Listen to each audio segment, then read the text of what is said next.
अगर आप आज़ाद भारत के इतिहास से परिचित हैं तो आपको इस बात की जानकारी ज़रूर होगी कि भारत के पहले प्रधानमंत्री पंडित जवाहरलाल नेहरू और संविधान के निर्माता डॉक्टर भीमराव अंबेडकर के बीच 36 का आंकड़ा था। और सच तो ये है कि भारत के पहले प्रधानमंत्री पंडित जवाहरलाल नेहरू और कांग्रेस अंबेडकर को पसंद नहीं करती थी।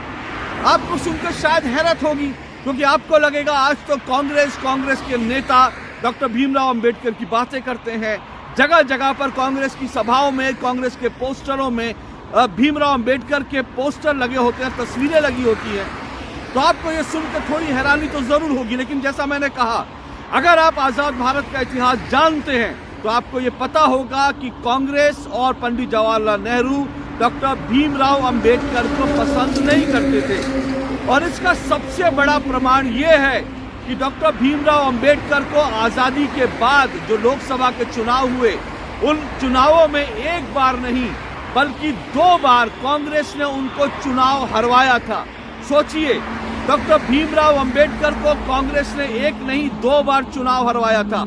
और सिर्फ ऐसा नहीं है कि कांग्रेस ने, क्योंकि डॉक्टर भीमराव अंबेडकर अलग पार्टी से थे, तो कांग्रेस ने उनके खिलाफ अपना उम्मीदवार दे दिया हो, सिर्फ इतना भर नहीं है, बल्कि डॉक्टर भीमराव अंबेडकर को चुनाव हराने के लिए एक नहीं बल्कि 2 बार पंडित जवाहरलाल नेहरू ने उनके खिलाफ जाकर चुनाव सभाएं की थी।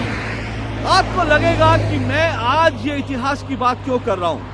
ये इतिहास की बात आज मैं इसलिए कर रहा हूँ क्योंकि हमको ये समझना होगा, ये जानना होगा और ये महसूस करना होगा कि डॉक्टर भीमराव अंबेडकर के प्रति कांग्रेस के नेताओं के दिल में जो नफरत थी, जो उनको लेकर जो नापसंदगी थी, और नेहरू और साथ साथ डॉक्टर भीमराव अंबेडकर के बीच जो लड़ाई थी, क्या वो एक बार फिर से सतह पर आ रही है। ऐसा मैं इसलिए कह रहा हूं क्योंकि कांग्रेस के नेता, कांग्रेस के बड़े कद्दावर नेता, और ये जो कह सकते हैं कि विदेशों में जो कांग्रेस है, ये जो कांग्रेस जो भारत के बाहर जो दुनिया भर के देशों में कांग्रेस के जो तमाम एक्टिविटी हैं, उन सब के जो अध्यक्ष हैं वो सैम पित्रोदा है। और सैम पित्रोदा ने जो एक ट्वीट किया है वो इसी बात को बताता है और पुराने इतिहास को एक बार फिर याद दिलाता है। दरअसल सैम पित्रोदा ने हालांकि अपना ये ट्वीट डिलीट कर दिया है, लेकिन डिलीट करने के बावजूद उनका ये ट्वीट जो है अब तक वायरल हो चुका है। और उनका ट्वीट वायरल होने के बाद अब लोग ये सवाल कर रहे हैं और लोग उन गड़े मुर्दों को भी उखाड़ रहे हैं, जो दरअसल ये बताता है कि किस तरह से नेहरू के मन में और साथ साथ कांग्रेस के मन में डॉक्टर भीमराव अंबेडकर के प्रति क्या भावनाएं थी।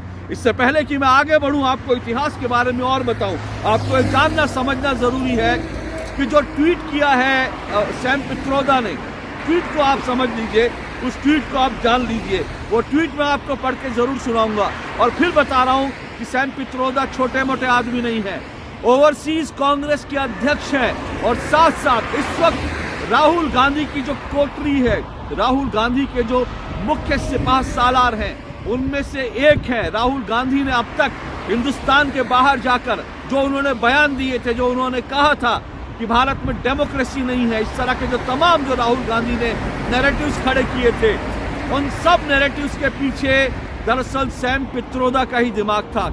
और अब सैम पित्रोदा ये ट्वीट करते हैं, सैम पित्रोदा लिखते हैं, वो लिखते हैं, who contributed more to the constitution and its preamble, Nehru not Ambedkar. जी हाँ, वो लिखते हैं कि जो भारत का संविधान बना और इस संविधान का जो प्रीएम्बल यानी जो प्रस्तावना लिखी गई, उसमें सबसे ज्यादा कंट्रीब्यूशन किसने किया?